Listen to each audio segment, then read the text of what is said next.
Hello everyone, and today we're going to be talking about the races of Total War Warhammer 3, more specifically the worst ones compared to all the others, whether that be lacking updates, lacking just general DLC, or pretty much anything else. The 5 that really need to be brought up in line with Warhammer 3 before this game can be considered complete. We spoke about this last year, and a lot has changed since then, because we had updates in between DLC launches, in between patches.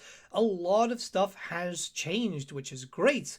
So let's start off this new version. But before anything, a big thank you to our video sponsor, Instant Gaming. Instant Gaming is a platform where you'll be able to buy games at a discounted rate. Loads of games have been releasing lately. It's wild, I can't even keep up. Apparently Crimson Desert's quite good. The problem is with so many games coming out, it does get quite expensive, especially if you like to try out different genres. The best thing about Instant Gaming is that they always have a pretty strong discount, even with games that haven't released yet. So you can get yourself a pretty damn good sweet deal, which is always quite important, especially as bills are rising up. But not only that, we have a giveaway going on. Win the game of your choice. All you gotta do is click on the link in the description below and sign up. You don't even have to make a purchase. I also have a special affiliate link in the description below, which, if you make a purchase on it, it supports the channel at no extra cost to you, which we think is rather cool. This is a company I've been working with for a decent amount of time now, and it's a company that I also use their services, which means I'm happy to promote myself, because it's better just to be able to promote something that I myself use. I've bought many games with them in the past. A big thank you once again to Instant Gaming for the sponsor. Let's return to the video. So before we fully jump in, I'm not going to cover the races that we know are in the Lords of the End Times. So for example, we know the vampire counts are going to get a rework. There's no point talking about that. And one can assume Tomb Kings might get something since there are Tomb King units coming in. We never know about that. Same thing with like Warriors of Chaos. Archeon's getting a rework, but I'm still holding out hope that the Warriors of Chaos will get something, extra Dark Fortresses just to kind of finalize stuff there. It's a small thing, but this means that we can target the ones that have been needing help the most. Hopefully, the rest of the races will get like a nice clean update like the High Elves did, Slaanesh and Norska in the recent DLC. We want to start off with the Lizardmen, and yes, they did receive an update during the patch cycle which brought them and the Tomb Kings a little bit more in line with Warhammer 3. The thing here is that the Tomb Kings obviously got the most attention. I think Creative Assembly went by it the wrong way. That update should have been focused on one race and one race at all, because the Lizardmen are half-baked still. While they've got some changes coming in with, for example, fixing up the tech tree and adding in the sacred spawnings and stuff, there is no uniqueness between all the legendary lords. For example, there's still stuff like the geomantic web that hasn't been solved, which really does suck. It means that the Lizardmen are in this weird halfway point. Now, obviously, we know that character packs are finally a thing after years of asking for it, which means that they can do a targeted patch, and that's something that could be done with the Lizardmen. There is enough content to fix them up. Geomantic web feels really bad. The same thing with all the legendary lords basically being carbon copies of each other, barring just like how they work in battle. There needs to be a little bit more to elevate a rather popular faction which really hasn't gotten the attention that it deserves. Which is actually pretty funny considering that the Lizardmen did get a decent amount of DLC in Warhammer 2. Oxyotl is still the best way to play. Sure, they play a lot better now thanks to that patch that came in last year, but it would be nice to just have a reason to play all of the lords. My hopes and my dreams when it comes to the legacy races from Game 1 and Game 2 is them getting the attention that the High Elves recently got. Tyrion and Teclis are really fun to play now. It's smaller mechanics, but it really brings in a lot of life into the game. I had reason to go back and play Tyrion and Teclis, and with the accompanying rework, I was able to go back and play all the High Elf lords. That stuff is amazing. It's the same thing with Norska too, barring the fact that obviously Thrall got a lot more than Wulfric, but you can see what I mean. It adds in reason to go back and replay, and that's what the Lizardmen need. They currently have, what, 7 lords? I could imagine an 8th. Teto is a character that I think a lot of people want, and it would be great just to kind of round it up and be done with it. I think there's a few races in-game that could be considered feature complete, like obviously the Chaos Dwarves, the High Elves, Slaanesh. I want more of that. The Chaos Dwarves don't have unique mechanics between the lords, and that's because the race is full. But Slaanesh and also the High Elves feel amazing, and it would be great if we started getting that standard everywhere. All right, we're going to talk about the Vampire Coast. You see, this is a race pack that got introduced in Warhammer 2, introduced 4 legendary lords, 2 of them from the Dreadfleet minigame, 1 from pretty much just general lore, Lufa Harkin, and then 1 that got introduced because they needed a new character. Vampire Coast is really cool. The problem with the Vampire Coast is they haven't aged well. They suffer from really bad economy, some of the mechanics can just pretty much be ignored. It just feels like it's a bit of a mishmash. Now, it was really good for Warhammer 2, but the problem is that when the quality of Warhammer 3 just got bigger and bigger and bigger, yeah, Warhammer 2 races kind of fell behind, hence the Tomb Kings needing a little update, which kind of brought them in line. They don't need as big of an update as I would say the Lizardmen did, because they got half and half. Well, we still don't have a second half, but they did say that they want to go back to the Lizardmen at some point. We need something like the Tomb King update for the Vampire Coast, allowing Solistra to have access to more undead Bretonnians, Lufa Harkin, maybe a bit more of a robust mission system. It would be kind of cool just to get them updated fully. More reason to actually use the coves. Maybe just move Aranessa at some point to a Dogs of War faction if that ever were to happen, which I don't know at this point. And we do know of a lot of mechanics that could work there. You know, coves being able to be more of a actual undercity rather than that really tiny one. Also being able to spawn up armies. So you'll be able to kind of launch invasions without people knowing. The problem here is that you're in areas where your enemies are going to be much better than you. Aranessa, you're dealing directly with Ikit.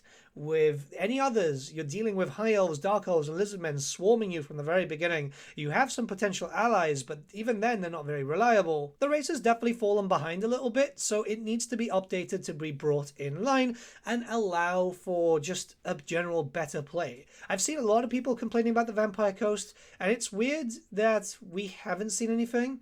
Now, you might be saying, well, Lords of the End Times showed Lufa Harkin.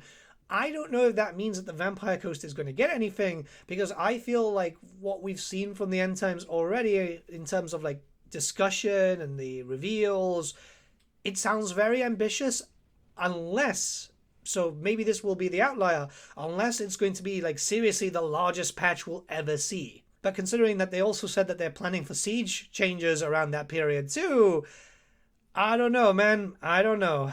Dark Elves are in a pretty weird spot. They're really popular. They did receive a decent amount of DLC and FLC content during Warhammer 2, but they've fallen behind quite dramatically. The new slave mechanic was decent for Warhammer 3. I know a lot of people didn't really like it, but it does kind of fit with the fantasy.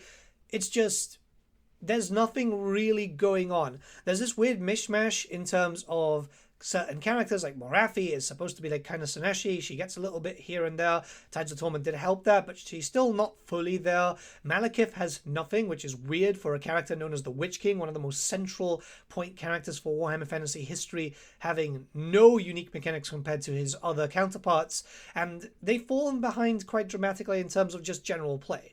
The Dark Elves have very good battles, but very boring campaign in my opinion, and something needs to be done just to kind of elevate that. They don't need a huge overhaul, which I think is the most interesting thing about them. They just need something alongside what the High Elves got, really. Nothing massive like reworking the race from the ground up, but it feels kind of annoying when the only real way to get the achievement for the Dark Elves was literally just play Morathi, recruit Shades, GG. That's literally it. And it's just kind of boring. It loses the fantasy. This is supposed to be a reaving faction which picks up slaves from all over the world. There's just no fantasy of the Dark Elves. Also, there's a storm going on, apparently. I always found it kind of weird on how Creative Assembly picks the races that need to get updated. It feels like it's just kind of random, which is a shame, because I do feel like the Dark Elves would be a lot more popular if they just got a little bit of a fix. The problem is that they can't really get a DLC. I don't think there's much missing for the Dark Elves at this point, barring legendary heroes, but really what could be done is just a big patch, call them a day. Hell, release a free legendary hero at the same time and kind of call them done. They've done a free legendary lord out of nowhere. Rakaf was just not attached to anything, really, so it's not out of the question. It'll just be nice to see these guys done and dusted, updated, and brought in line. Alright, Bretonnia. Yeah, I mean, we have to talk about Bretonnia, right? It's such a weird thing. They've had so many reworks. Hell, I think they had 2.5. Well, no, they had 2. each of them with like a subsequent patch afterwards to fix up what broke at launch. Because Bretonnia had a rework at Warhammer 3 and it just broke at launch. It's a massive shame. The problem here, I think, is because they're a free race. If they were a paid race, there would have probably been a lot more attention because they would be incentivized to fix that. Bretonnia just sucks. And it's really disappointing. It's not just because of the roster. The roster can't be helped because that's how they worked on the tabletop. And they did that fairly okay-ish in 6th and just kind of fell off. They're much better now, though. They're so much better in Old World. It just feels like Creative Assembly don't know what they want to do with it. Because they introduced like the vow system, and then they introduced the trough system, which was basically just copy-pasting that, which in itself is flawed because you can find yourself not really getting to the vows that you want to get to or the troughs that you want to get to. The race suffers from cities which are just massive, so you can't really move your armies, and most of your armies are horsemen. There is a lack of lords, and we know that there's likely going to be a 5th, considering that there is a art piece for Bohemond Beastslayer in the art book. But it's disappointing. I look at Bretonnia with contempt because I feel like the only really way to play Bretonnia in Warhammer 3 is literally to mod the shit out of it. Thankfully, we've got Lily's mod and stuff, but it suffers dramatically. There is no real fun to Bretonnia vanilla-wise, and that's a massive shame. I know a lot of people would be saying, well, you know, you have lords which pretty much all do the same thing. And yeah, that's a problem too. But just the race as a whole, I think, just really suffers. Objectively worse than the Lizardmen pre-update. They've said time and time again that they haven't forgotten about Bretonnia, but I feel like they're just putting it off because we would have had a patch by now. Instead, we've gotten smaller and smaller patches because they've changed up the patch system. And I understand why they were kind of stretching themselves thin because they've got 2 other games to work on, possibly more, considering that, yeah, you know, they're likely planning for the future of Total War in terms of what comes after Medieval 3, what comes after 40k, and all the rest. But they definitely need to go back and fix up Bretonnia.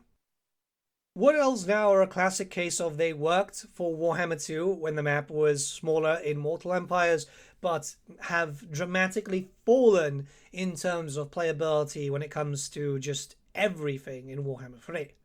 I did the achievement. That was the last achievement that I did for my achievement run, and god damn it, I have never felt as frustrated as I have with a DLC or a faction in general as I did with that. It was literally just End-Turn Simulator, which was tremendously boring, and I feel like that is a massive issue. There is no reason to play the Wood Elves, barring getting the achievement once. The funny thing is, technically, all the Wood Elf Lords have their own mechanics. You know, it's something that they all have something unique about them. It's just the race overall, which is flat out boring and has nothing really of value in terms of that. I know a lot of people would argue that the Wood Elves don't need anything, but they need to get rid of that end-turn simulator. It's not a fun way to play. It really gives you no proper satisfying Total War feel. The factions just staying perfectly still, controlling very little settlements and staying perfectly still, does not make a Total War campaign. That just feels like it's an afterthought. When the Wood Elves got their rework, it wasn't that far off from Warhammer 3 and obviously the scope of Immortal Empires. So it feels like it wasn't really planned out too well. Obviously, there's still other races that could get a bit of a touch up. The Dwarves need something unique for certain characters. The Skaven need that for Queek and Skrulk. Greenskins desperately. But I feel like the ones that I've talked about need the most work in terms of everything else. You know, just overhauling or updating to bring it in line. Because this stuff is kind of important when you look and compare to the Chaos Dwarves, to Khorne, to Nash, Nurgle, Ogre Kingdoms. Those are doing so well. Like, we're slowly getting to the perfect Warhammer Fantasy video game, but it does feel like it's slowing down a little bit. And I don't think it's because of the other games. I think it's just because they've been beaten down so much, whether that be because of bad patches or excuses and bad mistakes created by management. Yeah, things haven't been as quick as they should have been. Like, let's be honest, Warhammer 3 has been tremendously slow in terms of movement compared to the other games. Now, before we end this video, yes, I do have to acknowledge Daniel. Some people are going to probably be saying, well, you haven't spoken about Daniel, and like you said he was the worst faction in game. the thing is, at this point, if Creative Assembly are just gonna ignore Daniel at this point, I think I'm gonna ignore him too. There's just nothing. It feels like they're not really incentivized to do anything with him, and it sucks. It really does suck, because I feel like there could be something there, but yeah, better spend it on like races that people actually play, and just ignore Daniel's existence overall. I don't know. Let me know what you guys think in the comments below. Let's start a bit of a discussion. Hopefully this video comes out at a decent time. I am running around again. There is like reveals for Warhammer at like 1 a.m. today, so I'm trying to get everything done prior to that. Have a good one, guys. I'll see you all again very, very soon. Bye.